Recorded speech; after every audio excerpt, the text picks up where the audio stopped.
Os deuses sumérios e babilônios possuíam livros ou tábuas em que costumavam registrar os nomes daqueles que eram de seu agrado. Na Pérsia também havia uma divindade que registrava os atos dos indivíduos de seu povo em livros. Tudo indica que essa crença era generalizada por todo o Oriente Médio. Em um hino sumério a Nungal, a deusa prova sua justiça à medida que castiga os ímpios e trata com misericórdia aqueles que a merecem.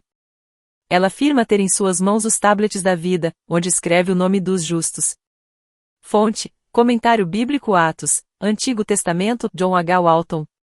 Em um hino a Nabu, o sofredor lamenta: minha vida está gasta, ó contabilista do universo, Ann Foster. Uma carta da antiga Babilônia diz que um destino favorável foi decretado para seu escritor desde que estava no ventre de sua mãe. Em contraste, uma oração hitita de Cantuzilis questiona como Deus poderia ter ordenado sua doença e morte iminente, ainda no ventre. Fonte: Comentário Bíblico Atos, Antigo Testamento, John H. Walton. Agora comparemos o que foi dito na segunda fonte acima com o que encontramos nessa passagem bíblica. Os meus ossos não te foram encobertos, quando no oculto fui feito, e entretecido nas profundezas da terra. Os teus olhos viram o meu corpo ainda informe, e no teu livro todas estas coisas foram escritas, as quais em continuação foram formadas, quando nem ainda uma delas havia. Salmo 139, 16. Vemos claramente que as ideias são as mesmas. Em outros salmos lemos: tu contas as minhas vagueações, põe as minhas lágrimas no teu odre. Não estão elas no teu livro? Salmo 56, 8. Essa crença primitiva, conforme podemos constatar, alcançou a teologia dos judeus. Isso pode ter ocorrido antes do cativeiro da Babilônia, pois o contato cultural dos judeus com os babilônios se deu antes do exílio, ou pode ser que essa teologia tenha influenciado os judeus depois. Como se sabe hoje que o Pentateuco é uma produção provavelmente do século V a.C., ou mais tardar, então há forte evidência para que esta influência tenha ocorrido pós-cativeiro babilônico. No conto do Êxodo, encontramos esse conceito primitivo. Nesse conto, há a menção de um livro pertencente a Jeová, no qual nomes de pessoas são supostamente escritos. Assim tornou-se Moisés ao Senhor, e disse: ora, este povo cometeu grande pecado fazendo para si deuses de ouro. Agora, pois, perdoa o seu pecado, se não, risca-me, peço-te, do teu livro, que tens escrito. Então disse o Senhor a Moisés: aquele que pecar contra mim, a este riscarei do meu livro. Êxodo 23, 31-33.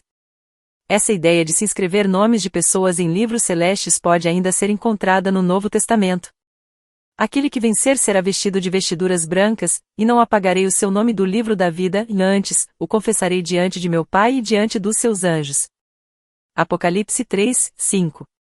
E vi os mortos, grandes e pequenos, de pé diante do trono, e abriram-se os livros, e outro livro se abriu, que é o da vida, e os mortos foram julgados pelas coisas que estavam escritas nos livros, segundo as suas obras.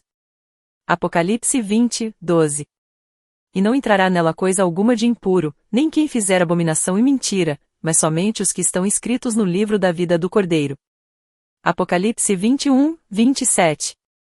Os cristãos afirmam que essa ideia de Deus possuir um livro é uma metáfora, pois Deus não precisaria de livros literais. Ocorre que as passagens não dizem que tal livro era simbólico-metafórico. E a prova disso pode ser corroborada pela análise desse mesmo conceito religioso presente em culturas muito mais antigas que a judaica, sumérios, babilônios, egípcios e assírios. E independentemente de ser ou não literal, o que constatamos, na verdade, é que tanto o judaísmo como o cristianismo sofreram influências culturais de outros povos. Isso é fato. A prova que trouxemos nessa postagem é inegável. Como sempre dizemos aqui, os escritos dos judeus refletem apenas os pensamentos primitivos que permeavam as mentes dos povos antigos. O pensar e o agir de Jeová são os mesmos que toda e qualquer divindade primitiva possuíam. É tanto que ele, à semelhança dos deuses arcaicos como ele, possuía livro, s. Olhar para a Bíblia é olhar para o passado, nenhum pensamento em termos de deuses em seu interior é real. Outro detalhe que os cristãos não percebem quando leem suas Bíblias e encontram Javé dizendo que possui um livro do qual é retirado nomes, é que isso demonstra que ele não é onisciente. Se em algum momento, ele escreve um nome lá e depois apaga, isso quer dizer que ele não tinha conhecimento da fidelidade daquele que outrora havia sido inscrito. Só um Deus idiota que sabendo de antemão que determinada pessoa lhe será infiel, que escreveria o nome dessa pessoa, só para lhe dar o trabalho de retirar depois. Portanto, mais uma vez, provamos de forma bem clara que a Bíblia é um livro repleto de mitos antigos. A crença nos contos bíblicos se dá por ignorância de pessoas que desconhecem a cultura material dos povos que vieram antes de Israel. Os judeus não criaram nada, se seu Deus era especial, o era para o povo que o criou. Os judeus em seus escritos apenas reproduziam conceitos da cultura que permeava todo o Oriente. Quando adotam o monoteísmo, os judeus refazem certos conceitos para que estes se adaptem à ideia de um único Deus,